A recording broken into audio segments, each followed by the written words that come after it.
What's up, y'all? This is Deep Talk with T, episode 18.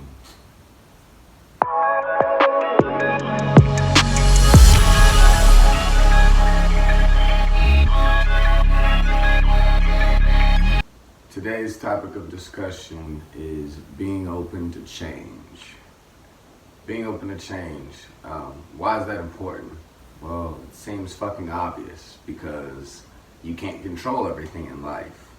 And things change. They don't always go according to plan. Being flexible, being open, being willing to flow with what happens doesn't mean that you don't imply or inflict any sense of direction. It doesn't mean that you don't bring yourself fully to whatever it is that you're doing. It doesn't mean that you deny your wants or your desires. It doesn't mean that you deny the reality that you're experiencing if it poses any obstacles. It just demands a certain pliability, a certain flexibility from you, that when things happen that you don't plan for, that you don't want to happen, that you are able to roll with them, that you're able to accommodate those realities, that you're able to incorporate what's actually happening in real time into whatever it is you're doing, into your plan or your path of action, whatever it is. How can you practice getting better at that? Meditation is one thing. The practice of awareness, becoming aware of itself. When you practice an eating meditation or a moving meditation, like a walking meditation, or you can use martial arts as a meditation. You can use sports as a meditation. You can use different closed eye meditation techniques, mantras, chakra meditations. There's so many different things that you can do to practice being present and allowing what comes into the space of your awareness in a physical, mental, and emotional way, and allowing that to live and exist however long it does, and then for it to pass just as quickly as it does. It's an ability to not hold on rigidly to everything and to, again, allow and accept what actually is there in the space to be in the space. When does this come up? Well, it can come up anytime. It can come up in daily life. It can come up when you are in the midst of tackling something that you've given yourself. You can be on a path to accomplishing something that you'd set out to, and along the way something may happen that you didn't anticipate. Say someone gets pregnant, or you injure yourself, or financial hardship falls on you, or any number of things that you didn't plan for. Having a daily program in mind, for one, that allows you to order and structure your day such that the stress that comes in is managed, is transmuted, is used proactively. That's another thing that you can do to set yourself to be open to change. Because when you induce stress on yourself, it's like anything, it's like practice. You become better at it. You become better at managing it. So if you're just waiting for life to get tough so that it can break you, that's what it's gonna do. But if you are constantly inflicting tough situations on yourself and handling them, then you grow through those things. And you welcome uncertainty, you welcome unexpectedness, because you know that you can take whatever is coming. The worst thing anything can do is kill you or torture you. These are worst case scenarios, and obviously certain things you want to get out of.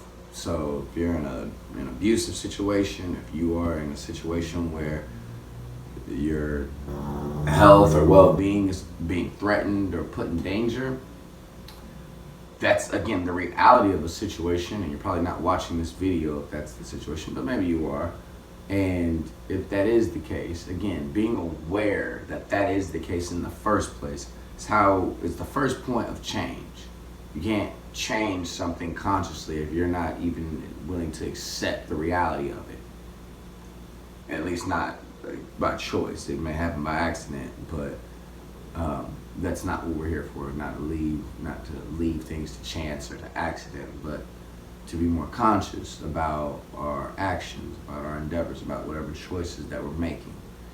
And if we're making conscious choices or unconscious choices to resist a reality that is, then that doesn't get us any further. It doesn't help us create any proactive steps. It just doesn't help us. And we're here for things to help us, not harm us. At least that's why I do these videos, not to harm people, but to help people. So help you help yourself and learn to be pliable, learn to be open, flexible to change, changes. And how do you differentiate between the changes that you should accommodate and the changes that you shouldn't?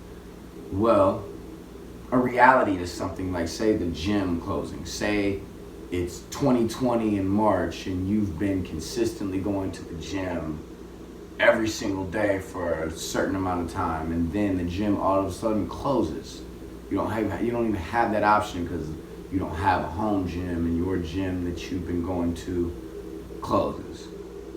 Well, how do you allow that to affect you? Do you become deeply depressed and you don't transition into an at-home workout or a workout that you can do outside in the space that you have available to you? Or do you, again, allow it to become a point of depression? Are you rigidly tied to where it is that you choose to exercise and how you choose to exercise? Or are you open to other possibilities? May not be preferential, but are you open to things? There's also the idea that you can have changes of mood and change how you feel about something. If you're constantly operating from your feelers, then you're never going to be able to be committed to anything because your feelings change so often. You have to be able to transmute feelings of laziness, feelings of apathy and lethargy, and you have to be able to transmute things that when you don't want to do something that you know you need to do, you have to be able to create in yourself. I would say create the space in yourself that you can actually act from and choose to act on. But it's not always about even creating the space in yourself that you choose to act from. It's about choosing to act regardless. Sometimes I don't feel like working out and I know I need to. So I'll throw myself into it regardless of whether or not I feel like doing it. And by actually throwing myself into it, then I create the space where I want to do it once I'm in it. But sometimes you can't always create the space where you want to do something beforehand. And sometimes creating a nice, pleasant space where you're just ready to go isn't always possible. But throwing yourself into it is. And creating from that space of not wanting to, regardless of whether or not you feel like it is. So, just being able to differentiate between your instincts and being able to stay the course when it is something like a feeling or something throwing you off that isn't actually reality that you have to accept or commit to. You can accept that you feel a certain way, that you don't feel like doing something, and still do it. A feeling isn't a reality that isn't being changed or can't be changed. It's a reality that just is. I feel this way. Choosing to act from that place is another choice. It's another reality. And that's not the same as accepting a reality that just is. So I'm going to end that with try yoga. It's a very physical way of inducing flexibility But in the same way, it translates into mental emotional things. A rigid body, a rigid mind, rigid emotions. A flexible body is going to promote flexible mind and flexible emotions. So practice you some yoga. See if it doesn't help you be more open, pliant, flexible to life circumstances. Peace, y'all.